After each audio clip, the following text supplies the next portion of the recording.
Well, good afternoon, good evening, or good morning, depending where you are joining us from.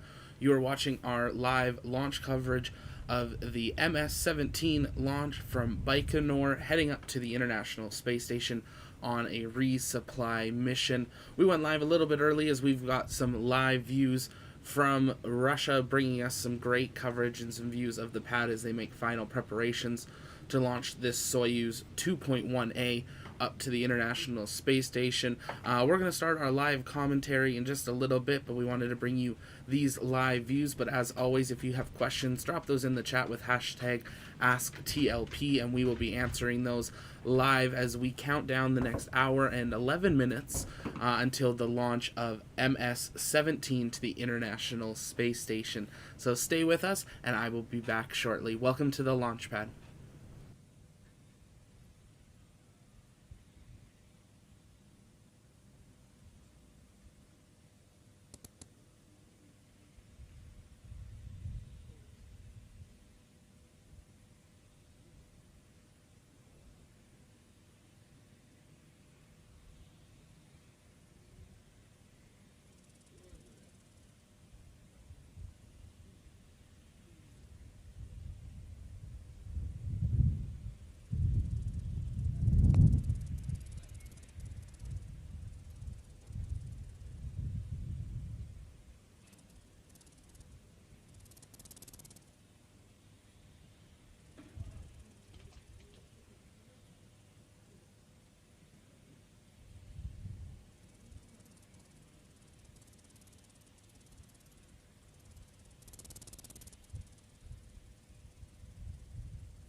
Здравствуйте, это Роскосмос ТВ. И сегодня последний день июня 2021 года.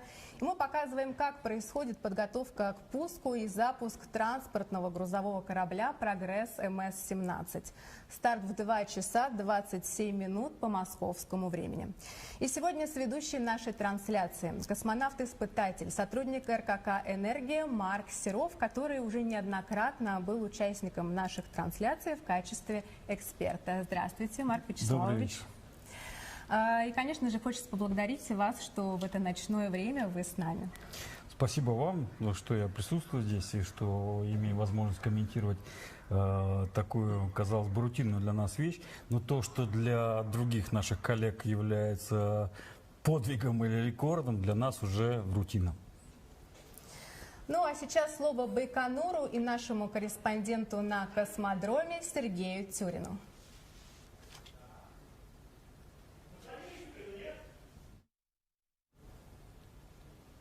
Сергей, вы нас слышите?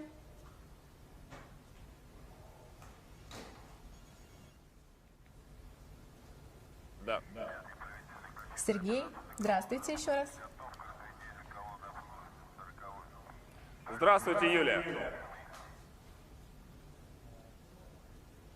Что у вас происходит на Байконуре?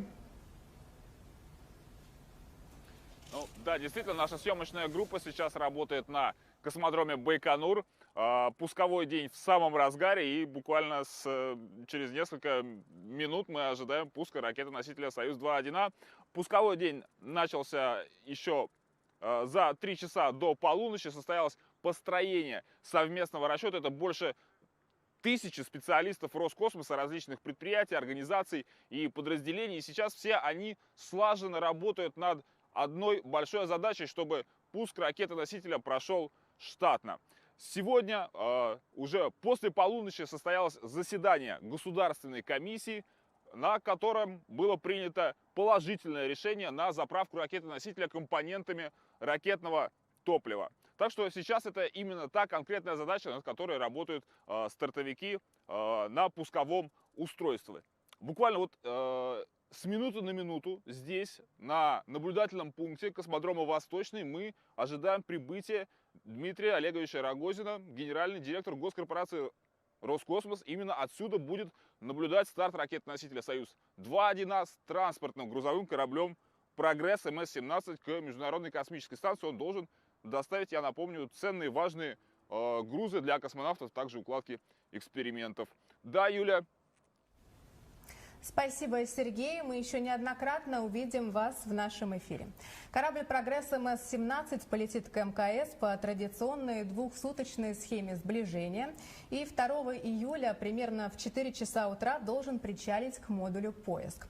«Прогресс» доставит на станцию 470 килограммов топлива, 420 литров питьевой воды, 40 килограммов воздуха и кислорода в баллонах, а также 1,5 тонны различного оборудования и материала, включая ресурсную аппаратуру и средства технического обслуживания бортовых систем, укладки для проведения космических экспериментов и много чего другого.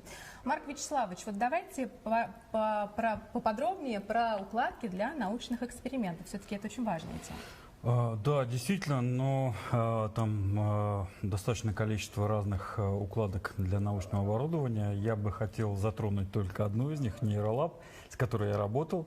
Когда я был командиром Сириус-17, мы участвовали в эксперименте «Пилот-Т», и аппаратура нейролаб как раз нужна для того, чтобы оценивать сложную операторскую деятельность.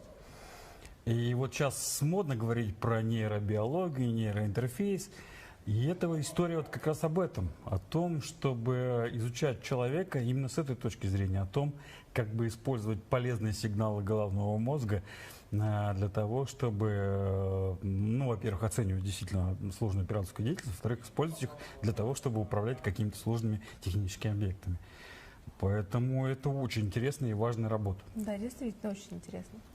Напомним, что сейчас орбитальную вахту на МКС несут космонавты Роскосмоса Олег Новицкий и Петр Дубров, астронавты НАСА Марк Ван де Хай, Шейн Кимброу и Меган МакАртур, а также астронавт Европейского космического агентства Тома Песке и астронавт Японского агентства аэрокосмических исследований Акихико Хошиде. С Акихико у нас очень хорошие отношения. Мы с ним встречались, когда он проходил космическую подготовку в Звездном городке. Я проходил общекосмическую подготовку. И надо сказать, что Хасиде в переводе с японского можно немножечко как бы перевести как звездный. Хаси по-японски звезда. Хасиде — это тот, кто связан со звездами.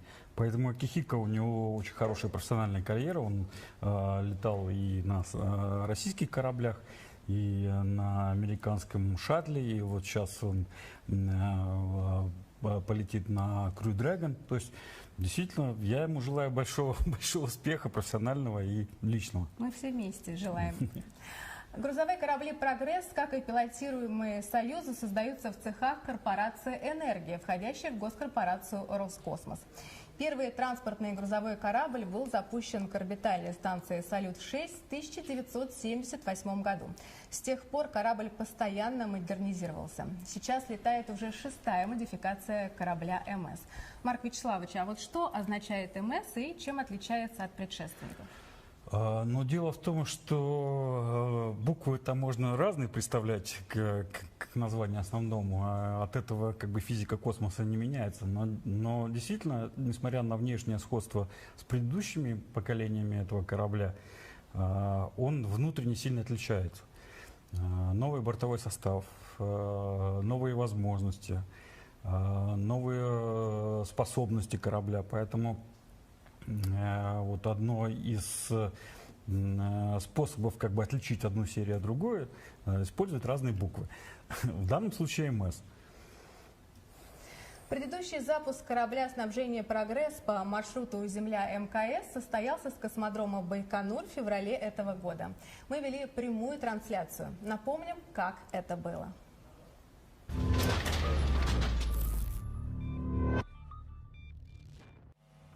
Контргрузный прием. Первый.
Сегодняшний пуск ракеты-носителя «Союз-2-1А» с грузовым кораблем «Прогресс» MS-17 станет 78-й миссией снабжения Международной космической станции. Время старта 2 часа 27 минут по московскому времени. А сейчас ключевые технические параметры ракеты-носителя «Союз-2-1А».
Это Роскосмос ТВ. Сегодня, 30 июня, пятый в этом году космический запуск с легендарного космодрома. Мы с вами провожаем в прямом эфире по маршруту Земля-МКС транспортный грузовой корабль «Прогресс МС-17». Второй корабль снабжения МКС в этом году. Марк Вячеславович, а вот какой ресурс корабля? Как долго он может находиться в космосе? Ну вот именно еще один аспект модернизации, который был произведен для этого корабля, заключается в том, что продлен ресурс в составе, состыкован в составе со станцией. И он продлен до 300 суток. То есть этот корабль может находиться в составе орбитального комплекса на примерно 300 суток. Ну не более. А более и не нужно, потому что он же привез грузы, в него загрузили значит, отходные материалы, и в составе станции больше нет необходимости, чтобы находилось. Да, он еще включал свой двигатель для того, чтобы поддерживать ориентацию или орбиту станции. Ну и все, надо следующий корабль, надо свежий корабль. Грузовой корабль «Прогресс МС-17» ждут на станции наши космонавты Олег Новицкий и Петр Дубров, которые уже почти 3 месяца несут свою Well, орбиталь. hello everyone. Forgive me for that. We did not expect them to start their Russian coverage there, and I was quickly doing some other things. So let me catch up on the chat here. I was watching the chat and got some catching up here to do. So forgive me here. Oh my goodness. First, Felix, thank you so much. Let's put this back on screen there. Thank you so much for supporting the channel and everything we can do and stuff. That is a huge help, and I greatly appreciate it. The para character lifting some weight, saying keeping it up. Thank you so much, Felix. I really do appreciate that support. I appreciate you always being here. I hate the stickers, but it's the first time I sent super anything. Well, oh my goodness, Felix, thank you so much. I'm not sure how much Russian you guys were listening to, so let me know if you learned any. I quickly had to run upstairs for some stuff. Yeah, quite amazing how little Russians fail. They've passed 1930 now or so. An amazing history of it. Yeah, just so toxic and polluting is so true there. But yes, here's hoping we got T-minus 40 minutes and hopefully it all goes well. Virginia, when I was growing up, the Russians were very much misunderstood due to the Cold War. It's hard to say so now. Yeah, it's very interesting what is happening with them now. And I just want to confirm, someone's telling me that NASA TV has started up their feed here. Doesn't look like it. So we're going to keep on this one here for the next little bit. But we'll keep an eye on that to make sure we can bring up the NASA TV feed once they are actually ready for the launch here. It looks like they're doing some replays of some other stuff. So we're keeping an eye on that, and we'll bring that launch to you with the English cover as soon as they get that started here. Let me try to catch up here. Oh my goodness, so many things. We need translation, I know. Hey, Golden Gamer, good to see you. James, good to see you. I like how they're just using phones. Yes. 102 degrees Fahrenheit and rainy. Ooh, that sounds hot. It can launch in almost any conditions. The Soyuz is a very capable rocket for it, and it'll be a very nice early morning launch for them over there. It will be fueling up. We can see some of that venting coming off of it. Soyuz is one of those weird ones where they let people be up right next to it until very late into it. Hopefully one day we would love to be there on the ground and see a Soyuz in person. I think that'd be amazing, but there is a lot of credentials and everything that you do need to get to be able to visit Russia, first of all, Russia for work, and then get actually able to go to one of these facilities. So hopefully we'll be able to do that.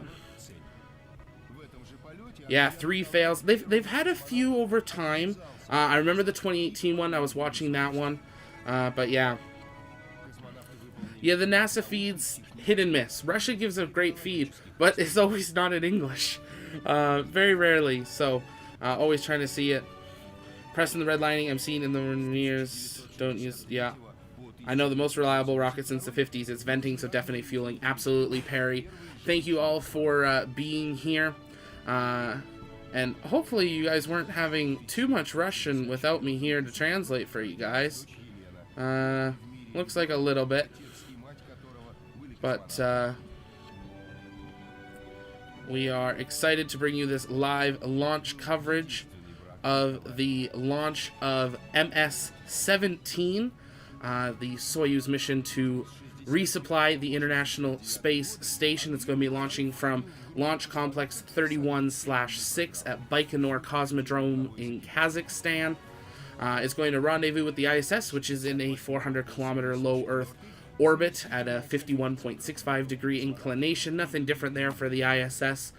Basically, there's 2 times a day at any launch site that can meet the ISS, so if they do have to scrub for any reason, they could have another attempt maybe in 12 hours, but we'll take a look and see. This docking is expected to take place on July 2nd, so we will try to bring that to you depending on when it is. Of course, the Soyuz is not reusable, so it will be crashing into the parts of Kazakhstan that hopefully no one's there. This is the 4th uncrewed mission to the ISS so far in 2021, and it is the 169th flight of the Progress spacecraft.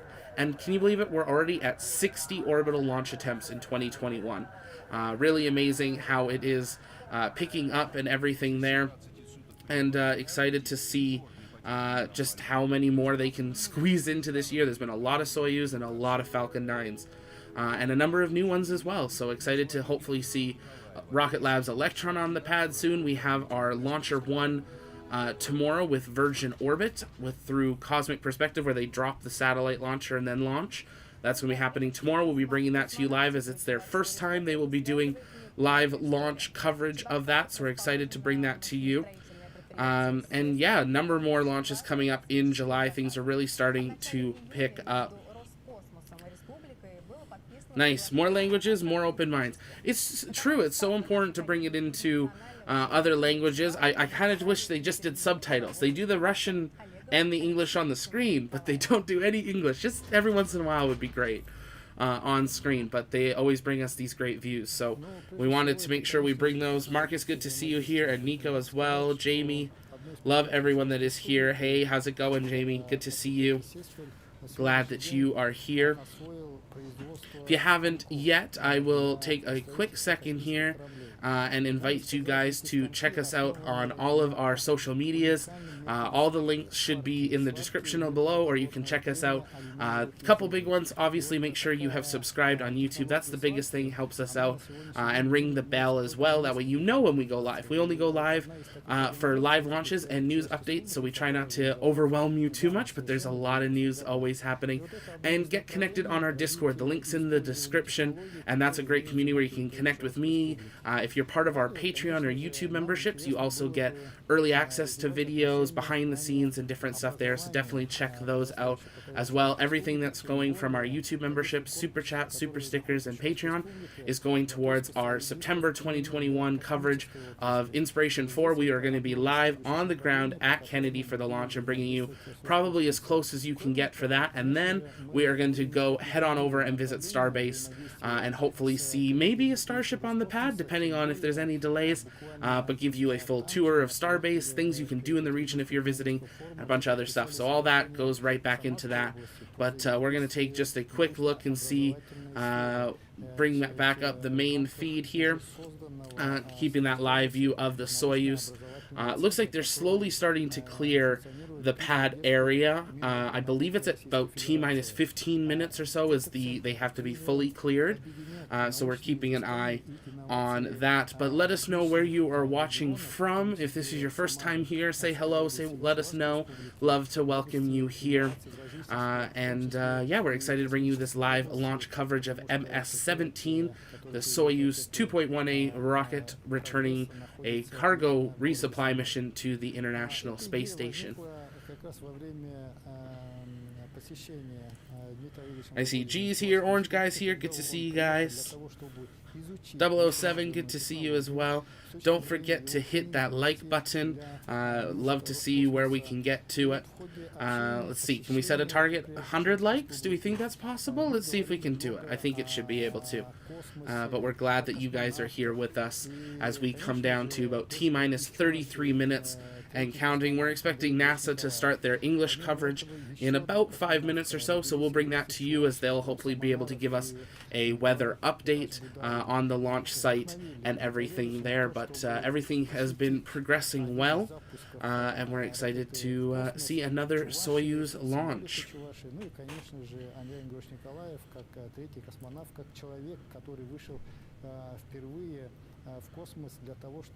Marcus, don't forget blocking the entire trip. Oh, good idea. Yes, no, I have everything is clear. But yes, for you guys, if you want to block the entire trip, I mean, you can. But yeah, I'm good. Plans are made. Plans are set. And we will be down there and excited to bring you lots of coverage. We're going to be with Marcus on the ground in Kennedy. If you guys are in the Kennedy region or Starbase region, join the Discord. Let us know. We're hoping to do some, community lunch meetup or something.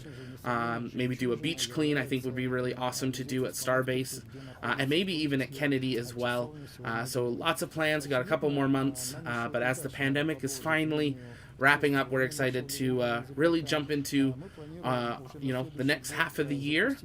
Crazy to think today is tomorrow actually, I think, or is it today, is the 6 months. We've finished our 6 month of existence.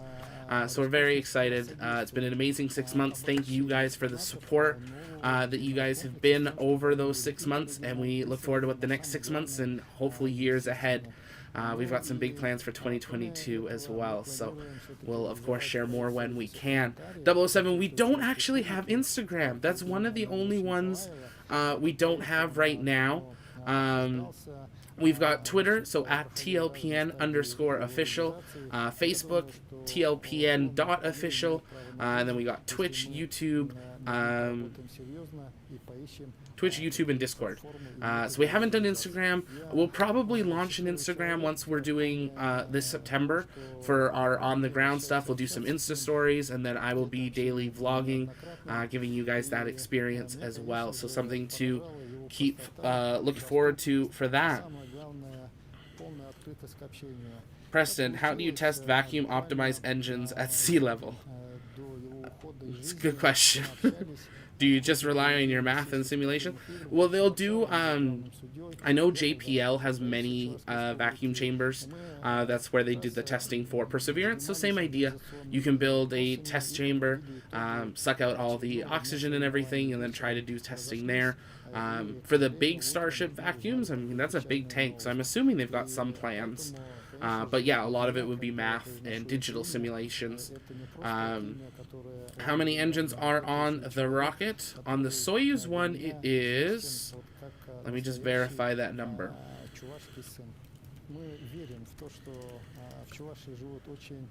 There are 4 boosters. There's one RD-107 engine. No, how many engines are there? Let me double check this. There's a lot of engines.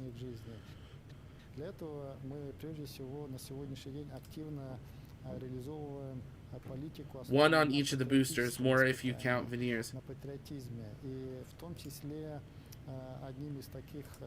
Yeah, so there's 4 engine bells on each booster. So there's 8, 16, 20 total between the 4 boosters and the center core. They might show us a video of it here, hopefully soon. Golden, did you see the 7th segment of the integration tower just rolled out? Yes, I did. Hopefully we will have some live views to bring you the stacking of that. We've been trying to do that the last few, but they've been doing them just absolutely so early in the morning that it's a little bit harder to bring to you guys here. And it looks like NASA is just about ready to pull up their stream here, but yes, a lot of thrust. It is a very powerful rocket, very powerful rocket that's able to launch a lot of different payloads. and has completed a lot of launches. If you're going to low Earth orbit, it can launch 7,020 kilograms or 15,480 pounds. But it can also do an SSO, a GTO, a TLI, and a GSO launch. And even the smallest launch that it can do, it's still over 1,300 kilograms. So a very, very powerful rocket. But soon will be beaten out by SLS and Starship here in the near future. The first flight of the T1.A, or the 2.1A, sorry, was on November 8th, 2004. And then we saw the B variant on, actually my birthday, December 27th, 2006. And the V variant on December 28th, 2013. So a active rocket that we are watching launch this Progress MS-17 mission to the International Space Station. As always, if you guys have questions, drop them in the chat. We'll be answering those live as we count down the final 27 minutes until liftoff of today's launch to the International Space Station.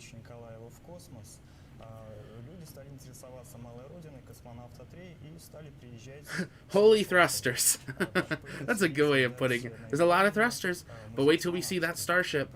There's going to be even more. And we're going to quickly pull up the NASA feed as they have started theirs here. Resupply mission to the International Space Station. I'm NASA's Leah Cheshire, live in Mission Control Houston at NASA's Johnson Space Center. Flight controllers here are monitoring all systems aboard the station and have given a green light for today's launch.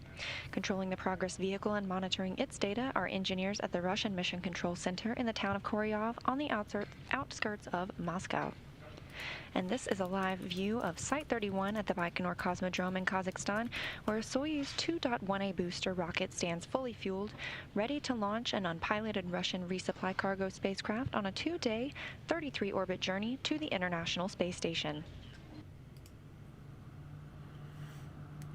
Upon launch today, just about 26 minutes from now at 7:27 and 20 seconds p.m. Eastern Time, or 4:27 a.m. Baikonur time, Progress will begin its just over 2-day journey to the International Space Station, arriving in the evening of July 1st for an automated docking at 9:02 p.m. Eastern Time.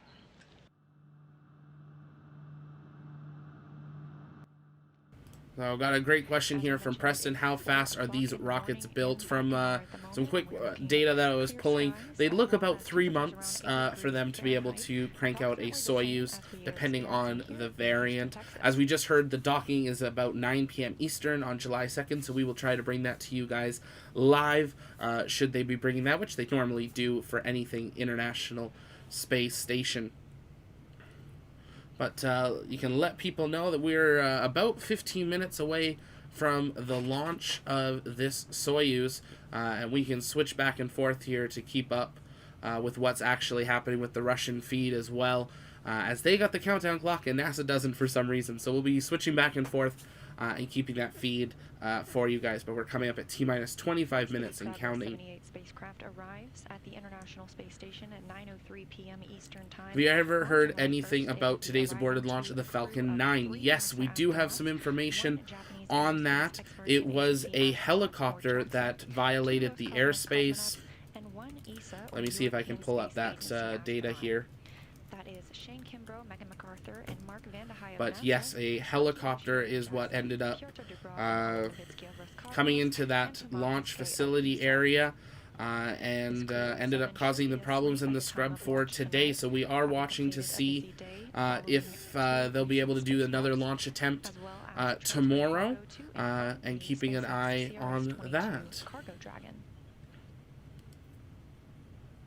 At the time of launch tonight, the space station will be flying 007. I thought of this. Pretty odd that we let Russia in the G7 meetings, but we don't let. But yet we live them in the same area in space. Yeah. Different things. Space is different. When there's only like 6-7 people up there, it is a little safer there. But there's a great look at those engines, answering the questions of the engine bells, and you can really see the scale of this rocket. But that's media. Hopefully one day maybe we'll have a TLP affiliate there, or maybe me. to be able to see one of these live in person. Absolutely. Yeah, we try to cover everything space. So if you're new here, welcome. My name's Zach. I'm the host here at the Launchpad. Here at the pad, we cover everything space, space flight, space engineering, and the future of space and STEM. And we try to cover every launch that we can, not just the U.S. big names, but we try to cover everything because we are full team space. And as long as we're working together and the International Space Station, Russia's a big part of that. So we try to bring you all of their possible launches that we can do as well. About 2 minutes after launch, we will see first stage shutdown and separation, those strap-on solid rocket boosters falling away. Approximately 3 minutes after launch... Stop playing, not one day. Make it happen, boss. Well, if we had some more patrons, maybe. We'd see. And maybe if we weren't still in the pandemic. But 2022, we'll see how it can go. And at 8 minutes and 46 seconds how could such a nonsense as plane over a launch site be allowed? So it isn't actually. There is a no-fly zone that is always put in, just like if you watch our Starship coverage, there's those no-fly zones and exclusion zones for people even. Very similar things happen at Kennedy Space Center in Cape Canaveral, but somehow a helicopter violated. A lot of people thought it was a Southwest flight. We pulled up our flight radar and saw that. I didn't see any helicopters, but the FAA apparently has launched an investigation into an FAA, or into a helicopter that entered that FAA no-fly zone. 89 pounds of nitrogen. Felix, it just had a 9-jet in formation over my head. That was intense. Maybe snowbirds. That's exciting. If they go by for another flyby, grab some pictures, send them in. Love to show those for you. The boosters each have one engine with 4 combustion chambers, some with the ore, but the other 4 veneers for gimbal. Good to know. You just slap a big fine on them. I mean, depending if it was their first violation or not, it can lead to license suspension or even just losing their license and all. I think maybe if it was a crewed launch, maybe might have a little bit more of a violation, like maybe a little bit more reprimand, but we'll see. Yeah, that he missed the memo somehow, which they legally are supposed to check before their flight, and then in their cockpit they're supposed to verify their flight plan again. They would have seen in their flight plan that they had to change for it. Here's a view from the Cygnus that we watched a part earlier today. Including food, supplies, hardware, research experiments, and more this past February. When will some engineer come up with the idea of a plane physically stopping you from... I think it's just an automated one, just flies you around. We'll see. Crew Dragon, which delivered the Crew 2 crew, SpaceX Dragon CRS-22, and Soyuz MS-18, which delivered Mark Vande Hei, Pyotr Dubrov, and Oleg Novitsky.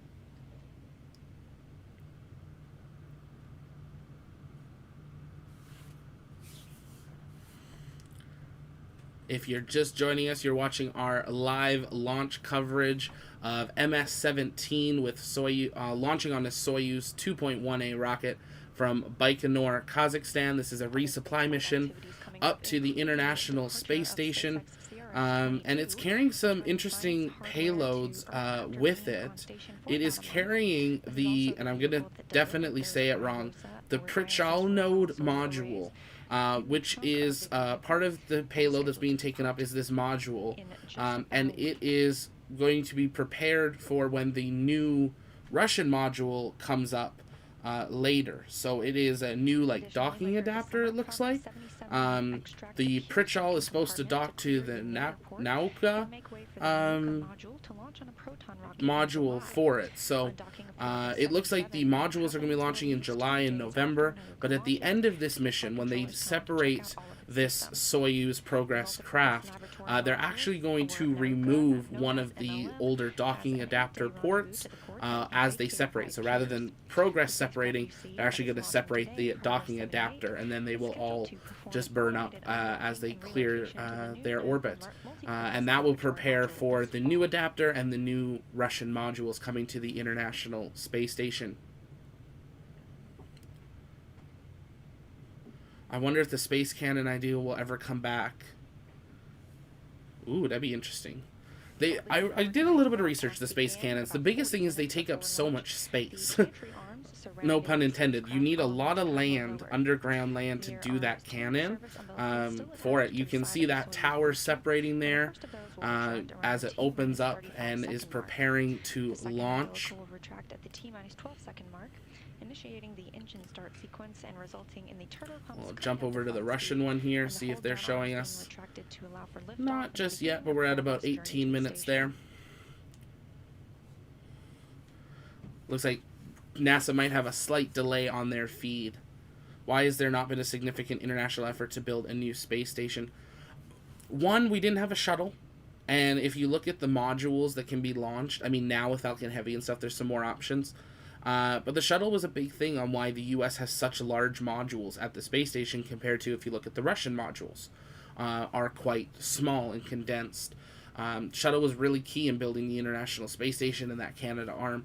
We're now seeing that international effort to build the lunar gateway station around the moon, and then we're seeing some new space stations being designed by private companies. So we're really going to start seeing a transition of, I think, governments paying private companies to do things, and private companies really becoming the experts in their field, of building the rockets and space stations and things like that. Governments just have the budgets. So we'll have to see, but we definitely saw kind of a delay in the, I'd say, advancement of space while the shuttle ended and there wasn't a replacement. Soyuz was left for many, many years as really one of the only options, main options to get to the International Space Station. It was the only option for crew. So now that there are more options and soon to be a second option in the United States with Boeing, if that ever gets off, that'll be something to see here. There's that countdown clock now for us on the screen. At the time of separation, flight control will be transferred to the team at the Russian Mission Control Center outside of Moscow in the town of Koryov. It's a view into mission control as they have their countdown clock there on the top left. We can see their count.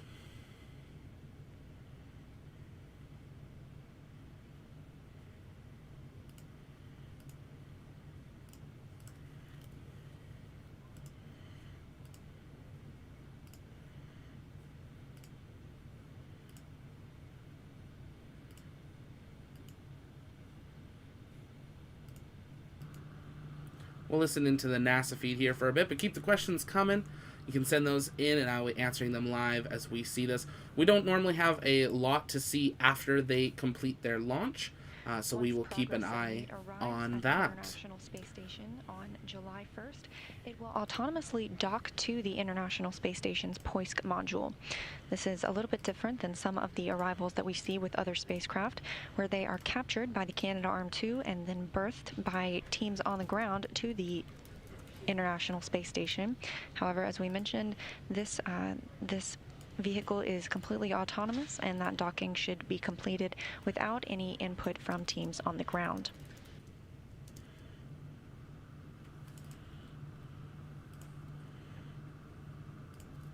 Coming up on about 15 minutes until tonight's launch, a look ahead at some of the milestones we can expect to see in the final minutes of the countdown. At T-minus 7 minutes, the physical launch key will be inserted at the launch bunker by the launch conductor to transition the launch sequence into automatic mode. And at T-minus 5 minutes and 30 seconds, the launch conductor in Baikonur will report if the range is clear and the Soyuz rocket is ready to begin its 2-day journey. At T-minus 4 minutes, onboard systems will switch to autonomous control, followed by booster tanks being pressurized for flight, optimizing the flow of fuel. Inside 3 minutes and 30 seconds till launch, key to the drainage position at the launch site is turned into the proper position. Inside the 3-minute mark, fuel and oxidizer tanks on the first stage will be pressurized to optimize fuel flow. And at 1 minute and 30 seconds before liftoff, ground propellant feed to the first stage of the Soyuz booster will be terminated. The Soyuz booster itself will go on internal power at 1 minute prior to launch, and as we mentioned, the retraction of those umbilicals will come at T-minus 35 seconds, and the second at T-minus 12 seconds before liftoff. Retraction of that second umbilical will initiate the engine start sequencing, and the launch command will be issued. We are looking for liftoff tonight at 7:27 and 20 seconds p.m. Eastern Time.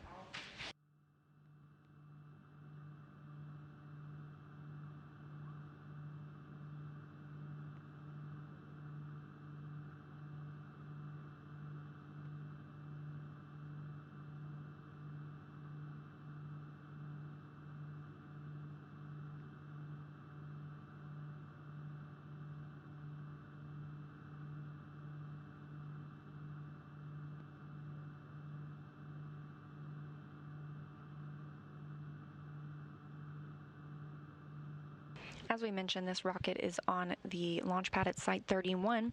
This is where all Soyuz launches currently take place until refurbishment are complete at Launch Site 1, also called Gagarin Start. And this is the launch pad from which Yuri Gagarin lifted off to become the first human in space. That 60-year anniversary just having occurred on April 12th.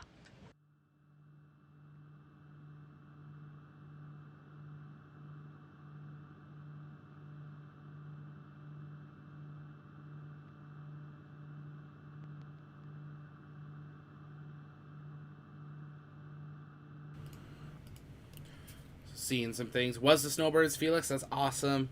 Yes, I have seen the new Chinese space station there, Preston. It looks not very similar to the US one, but a similar kind of scale. It's a nice size with quite a bit of room. You're not super cramped. Like, there's parts in the Russian one that barely one person can get by on the International Space Station. That's why they're upgrading some of them to newer modules here in the near future, and then possibly a new Russian space station. But yeah, the Chinese one, it looks really nice, actually. They look like they've got really comfortable bunks that look larger than the International Space Station's kind of private habitat areas, if you want to call them that. So really interesting to see that. Best Academy, what do you think will happen to Blue Origin and Amazon stock after Bezos' spaceflight? I'm very interested to see what will happen there. I think Blue Origin's obviously would go up. I'm not sure Amazon's will much. It might a little bit, as really Amazon doesn't have a lot to do with Blue Origin. You know, Amazon's not going to be launching things to the moon or Mars for decades, probably. Let's be honest, type of thing. So we'll see what happens there. Golden, I'm really hoping the ISS lifespan gets extended to 2030. With what they've been doing, the fact that they're doing solar upgrades, definitely. So there was some presentations about with these new solar panels and arrays, they'll be able to long outlast that 2030. And that's the thing, the ISS has constantly been updated and tech increased even at a slow pace, and it's constantly being maintained. So it's not just sitting and aging. So I think it'll definitely be extended long past 2030. But we'll have to see. I'm wondering if eventually it might turn private, depending on, you know, I don't think they're going to just let it burn up. I think they would rather look at selling it. But I think we've still got probably at least another decade plus with the International Space Station. And by then, imagine where we're going to be. We're going to be on the surface of Mars. We're going to have bases on the moon. Very exciting thing to see what happens. At the time of separation, the flight control will be transferred to the team at the Russian Mission Control Center. Robert, will this craft be involved in docking or moving new modules planned? So not actually moving the modules, but what it's going to be doing, Robert, is it will be, when it departs in a few months, it will actually take the docking module that it's on away with it. And that will open up a new port that they'll be able to put some of the new modules at. So not itself moving stuff from what we've heard, but it will be removing something when it leaves. Amazon Moon, get your package all the way to the Lunar Gateway. I wouldn't be surprised. One day it's going to happen. We'll see what happens there. Yeah, the ISS is really well maintained, yeah. More Twitch satellites. Amazon just got months. We'll see what happens. Hey, Tanya, good to see you. Yes, Golden, you got it right. Make sure to like, hit that subscribe button. If you subscribe, you should get a notification on the screen. Or if you send a super chat. So you can do that. We'll do one here. We'll give it a shout out again to Felix, who gave one earlier. Again, thank you, Felix, for your super chat and your support. I know I wasn't right on camera when it came, so we appreciate that support. But yeah, subscribe or send super chats and super stickers, and you get your name on screen, and of course a shout out as well. So, do Russians have plans for reusable rockets? I don't believe they have any necessarily at this point. China's definitely looking at reusable, but we're seeing a lot more China-Russia, not competition, work together, cooperation. So I think if anything, we might see some Chinese launching China stuff launching Russian maybe in the future. But we'll have to wait and see how that kind of friendship continues. I mean, they're going to the moon together to do a joint base, which they're kind of taking the model of the International Space Station and putting it on the lunar surface. That's kind of the idea of their station. So we'll have to wait and see what else happens with them there. But I definitely think we could see Russians on the Chinese space station in the future as well. I'll be in shock if Chinese are the... They won't be. They're about a decade after when SpaceX will be going. They might be the first country to officially send, but I think we'll see private first. The vehicle is ready to go. Things are looking good for Progress 78. Let's take a look here. Yeah, they're progressing that countdown along.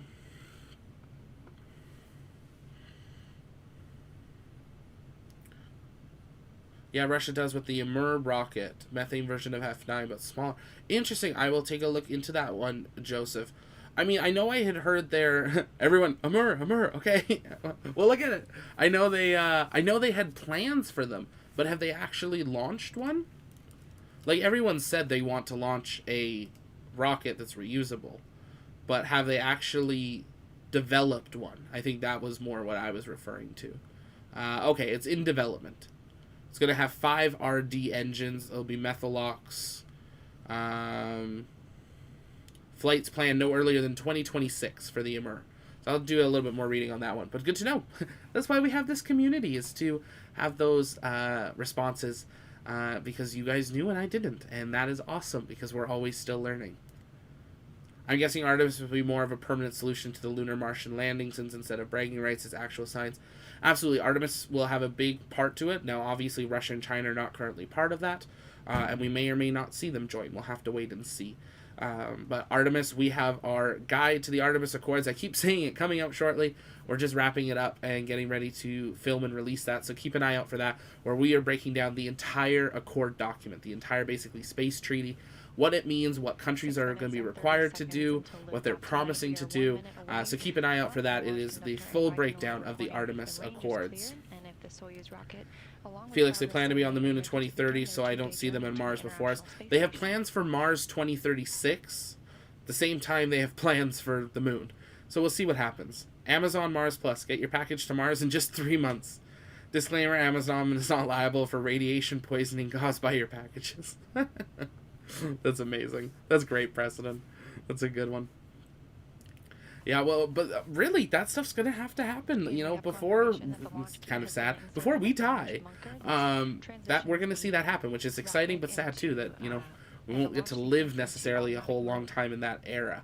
But we get to live through the development of becoming a multiplanetary species, and that's pretty cool. So we're excited to bring that for you. If you're just joining us, welcome here to Launchpad. My name's Zach. You're watching our live launch coverage of Progress MS-17 from Baikonur, Kazakhstan. This is a resupply mission to the International Space Station, set to take off in just about 5 minutes here. You can see some people there watching, and we're jumping back and forth between the Roscosmos feed and the NASA feed, and bringing that coverage to you. If you have questions, drop those in the chat. We'll be answering them live right now, and then again after the launch. Now, normally we don't see too much after they complete the launch, but we'll stay up for a little bit here and bring that to you. But yeah, we're coming up at about T-minus 5 minutes. Docking is expected on July 2nd around 9 p.m. Eastern. It'll be an automated docking. So we will try to bring that to you as well. So make sure you've hit that subscribe button and like the video. Let's see, can we get to 100 likes? I think it's possible. And share it out on that this launch is ready to happen. They're going to be purging the engines in the next about minute or two here as they prepare for their final checkouts and countdown for launch. Looking for those onboard systems to switch to autonomous control. Paul, so who flew in the no-fly zone? It was a helicopter, Paul. We're waiting for some more information. Brian, great coverage as always. Thank you so much, Brian. Yeah, 45 in the chat. Good to see everyone. Let us know where you're watching from. We'd love to hear where you're at. TLP, Zach, do you think that India will join the Artemis Accords? I think they're considering it. I think there's a lot of countries seriously considering it because they know how big of a future Artemis will be and the impact that it will bring.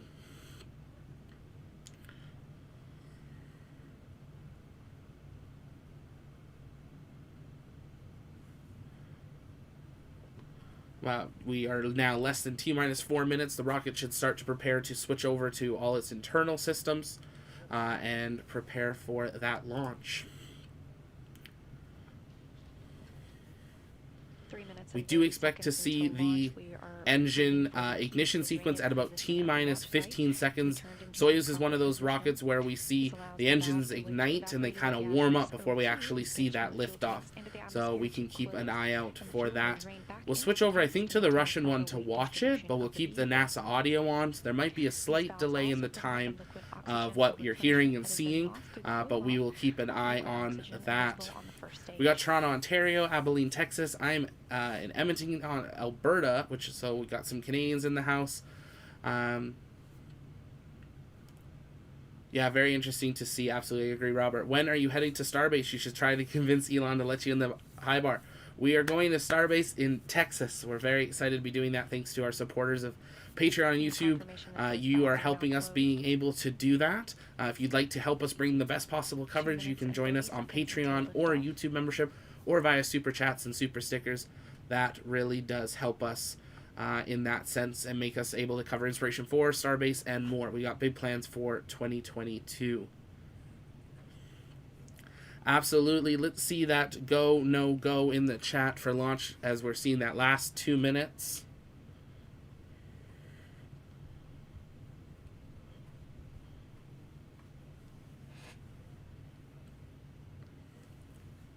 Toronto is beautiful. I do love Toronto. Nice city.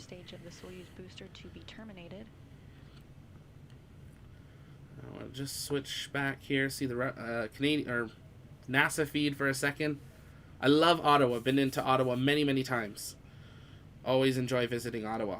Take a second, share out the stream. Let people know we are coming up at about T-minus 90 seconds until launch.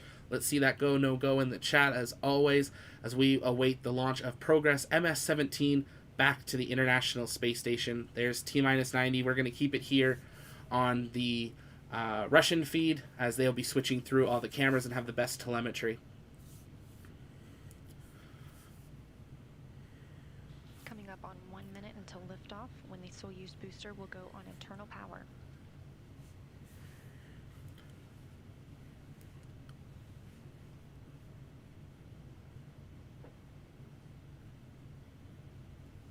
A bunch of goes. Go Virginia, go James, go Golden, go G. Awesome.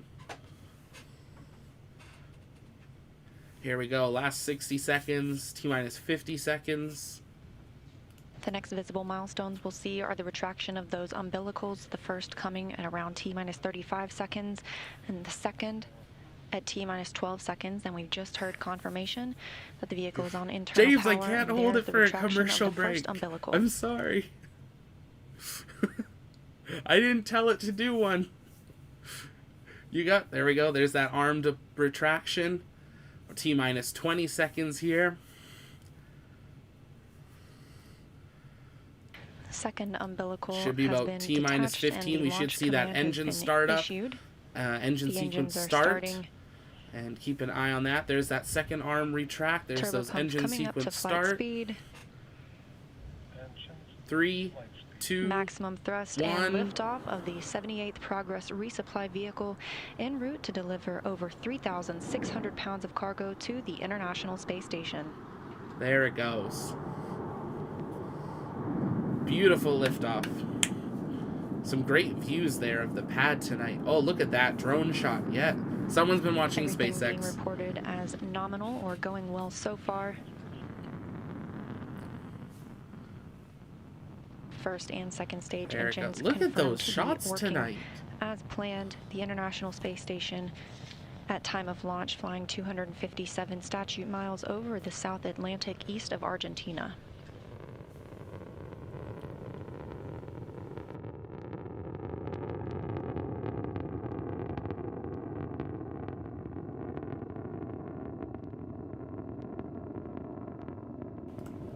Nice clear view of the engines there as it passes 2,000 kilometers an hour. Continuing to receive all nominal calls.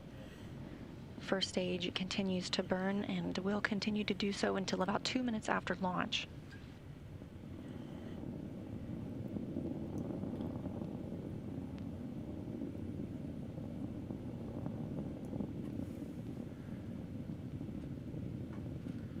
Bunch of people at the viewing site. I can't wait for September. Now about 1 minute and 30 seconds into today's flight. just look at the speed. It just, boom, it's gone. Coming up 4,500 kilometers an hour. We're expecting to see that stage separation at about T plus 158, so about 20 seconds from now. We should see those first stage break away. And then fairing jettison at T plus 3 minutes and 3 seconds.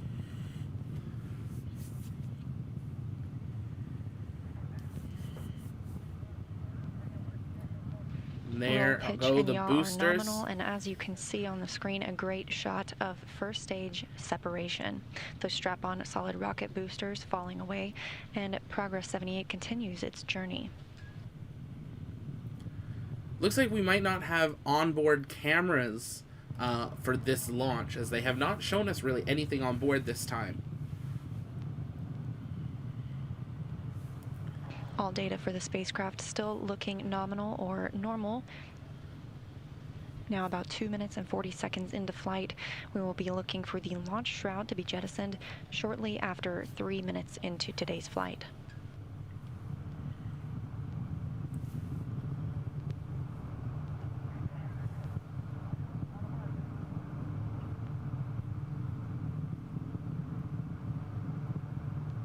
Yeah, absolutely, Preston. It's an old rocket, but it works. Definitely lasts. We're expecting to see fairing jettison here in about 10 seconds, followed by second stage separation at T plus 4 minutes 47 seconds. Look at that plume. Absolutely gorgeous views. And shroud jettison has been confirmed. Wow. Everything's still looking good for Progress 78. Destination International Space Station.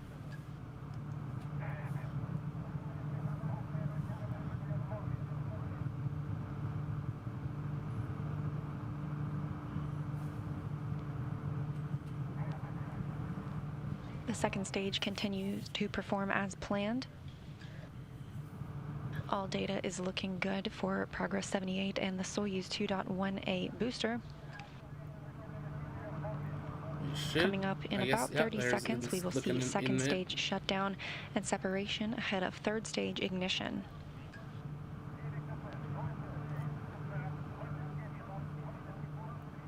Coming up at about 45 seconds or so until we expect to see that second stage separation, followed very quickly after by the tail section separation as well.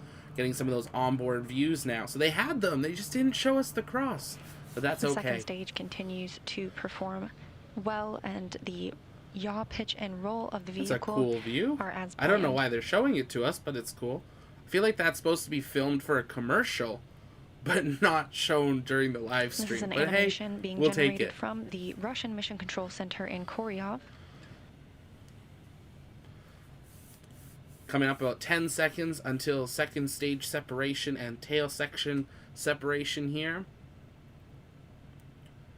3, 2, 1. This view separation. Coming from the upper stage of the rocket itself. That's second stage. There we go. Separation confirmed.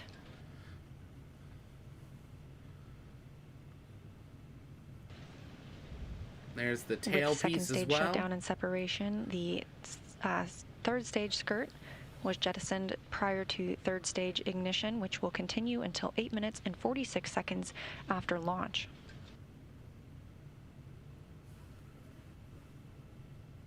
So the next thing up that we are expecting to see is the third stage main engine cutoff at T plus 8 minutes and 45 seconds. So we have some time for that, and then progress separation just 4 seconds later, and that's it. Then they'll be done. So we got about 3-4 more minutes in here. So start dropping in any questions that you have. We'll be answering those once they complete the launch and deployment of Progress, making its way to the International Space Station on a resupply mission.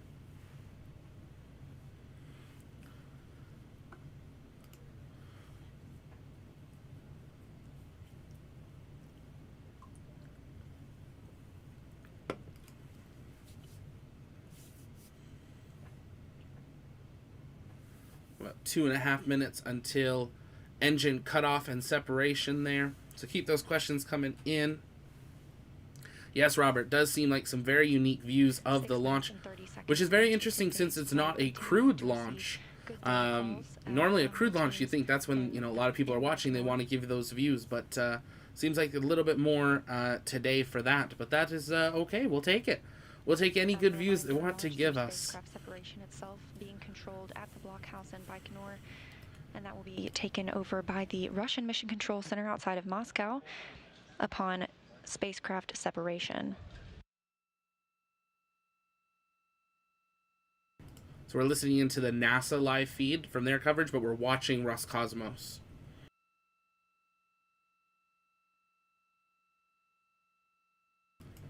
Coming up on about 2 minutes until we are expecting that separation, or main engine cutoff, and then separation here. Golden, are there two launches?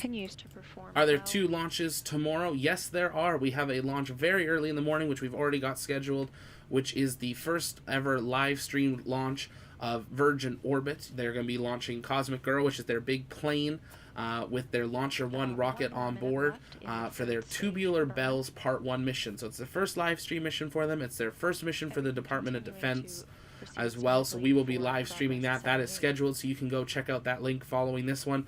Jump in the chat, drop in any questions you have about that. And then we're just waiting for a new T0 for the Transporter 2 launch, which we're expecting to be tomorrow as well. So 3 streams today, 2 tomorrow, probably some flash news update. It is a very busy couple days, but we're excited for it. It's been a couple quiet weeks, so make sure you hit that like button. Let's see, can we get over that 50 like mark? That would be awesome. And make sure you hit that subscribe button here as well. Coming up on main engine cutoff, as well as progress separation. So we'll listen back in here. We've got about 35 seconds or so until we're expecting that. Flight going as planned for Progress 78, and just a few seconds until we will stand by for third stage shutdown and spacecraft separation.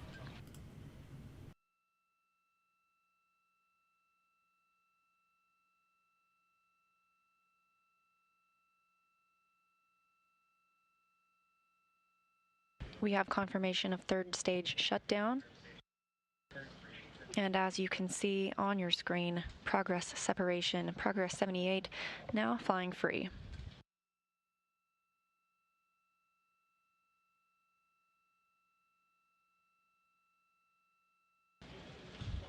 Solar arrays now unfurling.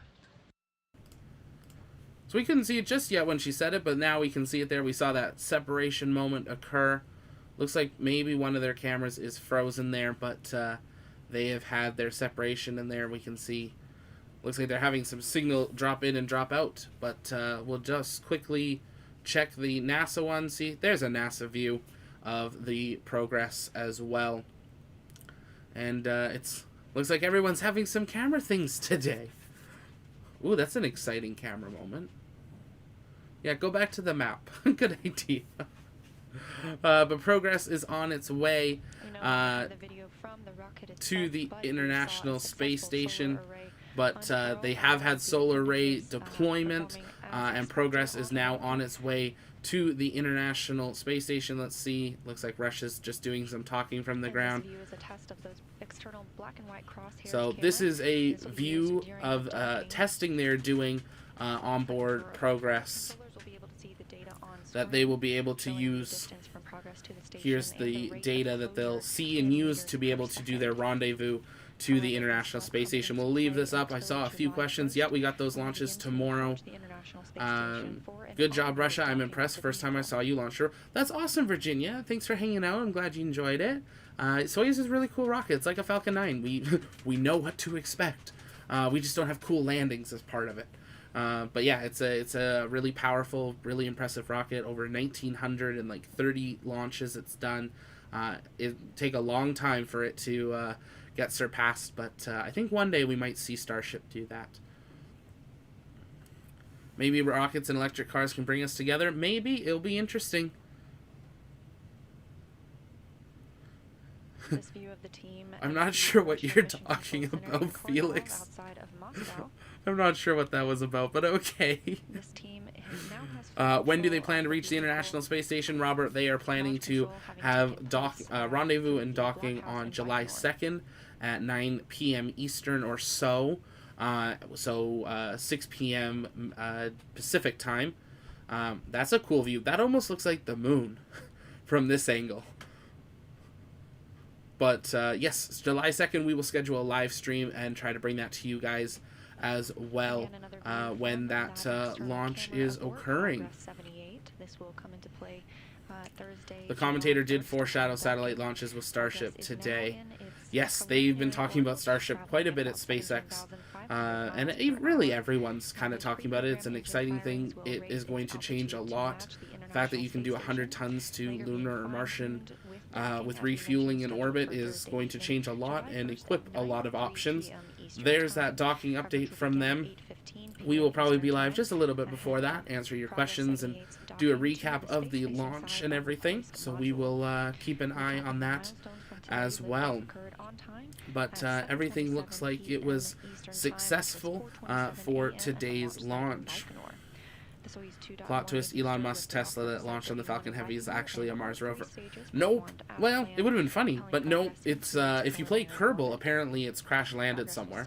But it is on its second trip out to Mars, has already done one flat pass by of Mars and pass by Earth, and is on its way back out. If you just Google "Where's Starman?" there's a live tracker, and it's really neat to see just how far it has gone in the last 3 years. And we've only had 3 Falcon Heavy launches, but we have a number of them coming up, a couple next year. We might be lucky enough to get one at the end of this year, but in 2024 there's already, I think, 6 or 7 on the schedule.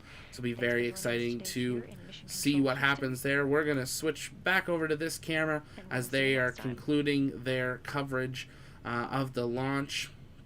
And so thank you to them for giving that stream and letting us see the launch today. Thank you guys for hanging out. We're going to hang out for a few more minutes and answer your questions. So if you have them, drop them in the chat. But also make sure that you have followed us on all of our social medias. You can first make sure you subscribe to YouTube so you never miss another launch or space news update. You can also follow us on Twitter, where we live tweet things that we are not live streaming and other space news as it happens, and asking people questions as well. And if you want to help support the channel and the work that I and our team are doing, you can join us on Patreon or YouTube memberships, or by sending super chats or super stickers, as those all go right back into helping support the work that we do. If you have Discord or want to get Discord, it's free to get. You can join our community and join the chat. I've got Discord open and in my ear right now, that you are able to join and hang out with us. We do Discord exclusive streams just like we do Patreon ones as well, and you can join our community for that.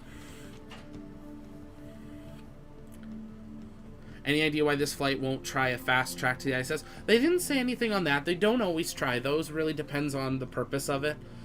They had the Cygnus departure today, so I think maybe with that they wanted the Cygnus to have enough time to get away for this one to approach, just so there's no issues or risk of issue for that. Is Falcon Heavy strong enough to get to lunar orbit? It is. Falcon Heavy will be launching with an extended fairing to the lunar orbit. It'll be launching the first 2 modules of the Lunar Gateway space station. So they're actually going to put 2 modules together rather than rendezvousing them in orbit, and that will be a Falcon Heavy. So we're going to see a number of Falcon Heavies.